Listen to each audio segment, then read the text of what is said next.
Jujutsu Kaisen Cursed Clash will be launching with a 16-character roster, and one of the best things that Viking does is give every single character a very unique gimmick. So today we're gonna go through the entire roster and tell you exactly how everyone plays so you can start picking your mains. Keep in mind that JJK Cursed Clash is a 2v2 game, so it's not only important to consider how a character plays by themselves, but also how they synergize with others.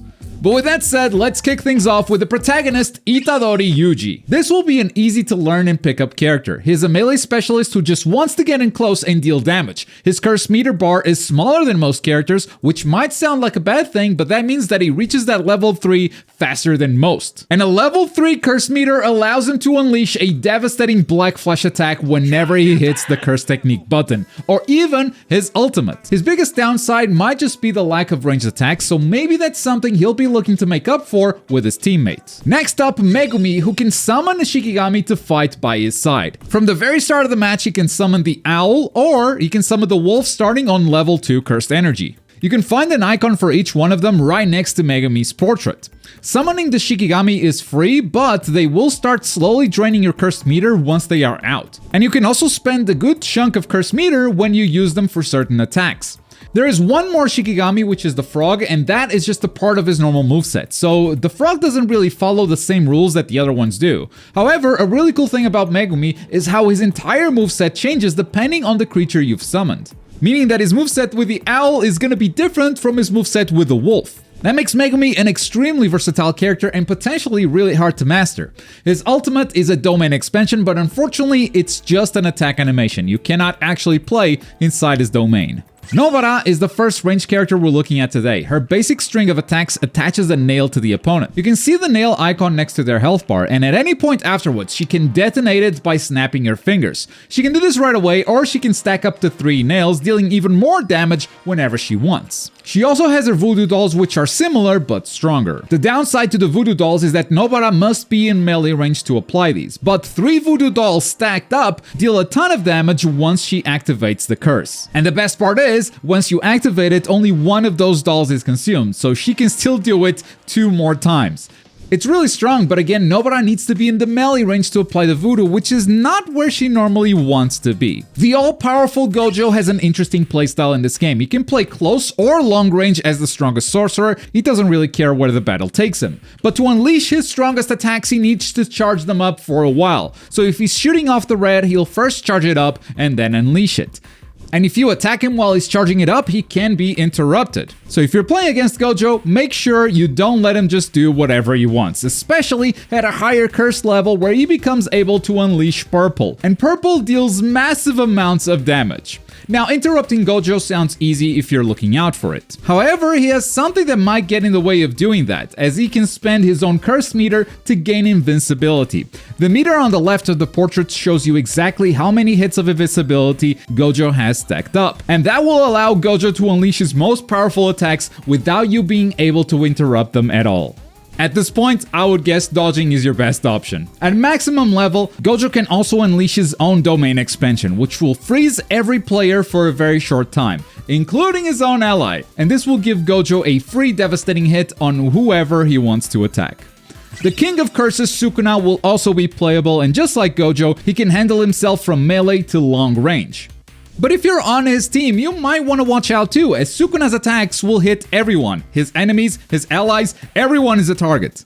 But not all attacks will damage you, so sometimes getting caught in the crossfire is not such a bad idea. Sukuna also has a counterattack, where he will take some damage from his opponent but immediately regenerate their missing health. And there might be some other ways for him to recover health, because if you notice his health bar, whenever he takes damage, you'll see that not all of his health is gone. There's a little bit of recoverable health in there too. Maki doesn't have any cursed energy, but her meter works very similar despite being a different color. She's mostly a melee character and has a big focus on defense and combos. Maki can spin in place, completely evading attacks. You can see that she's invulnerable during this period thanks to the white shine around the character, but doing this will cost you meter. It's not the same as the game's universal dodge mechanic. This is much faster and the invulnerability lasts for a pretty long time. So it's a really strong defensive move, but it's not just used defensively. You can use it mid-combo to essentially restart your combo string. Essentially, it's a combo extender too. Basically, you pick Maki if you want maximum combo freedom and creativity from melee range when the game comes out. Panda is also a brawler, but you'll notice that he's slower than both Yuji and Maki. His punches are heavier and he has a focus on armored moves, which are the ones that make the character shine yellow. However, Panda has a big advantage over the other two, which is his transformation into Gorilla Mode. Once Panda transforms, his cursed meter starts slowly depleting, but the whole time he is in Gorilla Mode, Panda is fully armored. Gorilla Mode is extremely powerful, but will only last while you have cursed meter available. And on top of it depleting slowly by itself, you'll probably want to spend some of it to deal damage with your own curse techniques, to take advantage of the armored state that you're in. Panda is very big on resource management like that. And so is Toge, the cursed speech user. Cursed speech is so powerful, but it has one major weakness. The power of words can dry up your throat. Toge has a throat meter next to his portrait. While it's got juice, that cursed speech comes out fast and powerful, but if it's empty, you'll notice that these attacks become much slower. And on top of that, they cause Toge himself to take damage.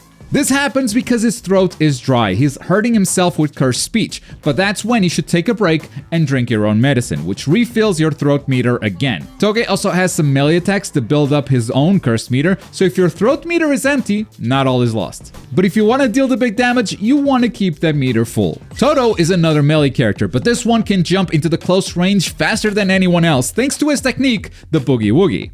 Just like in the show, Todo can clap his hands and swap places with his target. Sometimes this can be used defensively, or sometimes you want to set up the enemy perfectly for your teammate to hit them with something heavy. On the curse's side, Hanami is all about using nature to attack, and so most of Hanami's attacks are huge, but always grounded. This is a game where you can jump pretty high, and thanks to your dash meter, you can stay in the air for a really long time, but at some point you're gonna have to land, and when you do, Hanami's huge attacks will be waiting for you. Hanami can also set up a flower to shoot seeds from a distance, acting sort of like a turret, and under certain conditions, Hanami can also release their left arm, making their attacks even more powerful. Jogo is a very mobile ranged character. His attacks are mostly projectiles, but you'll see him flipping and shooting them out, which is gonna make it really hard to catch him. On top of it, Jogo can place traps on the ground in the form of volcanoes that will periodically deal damage.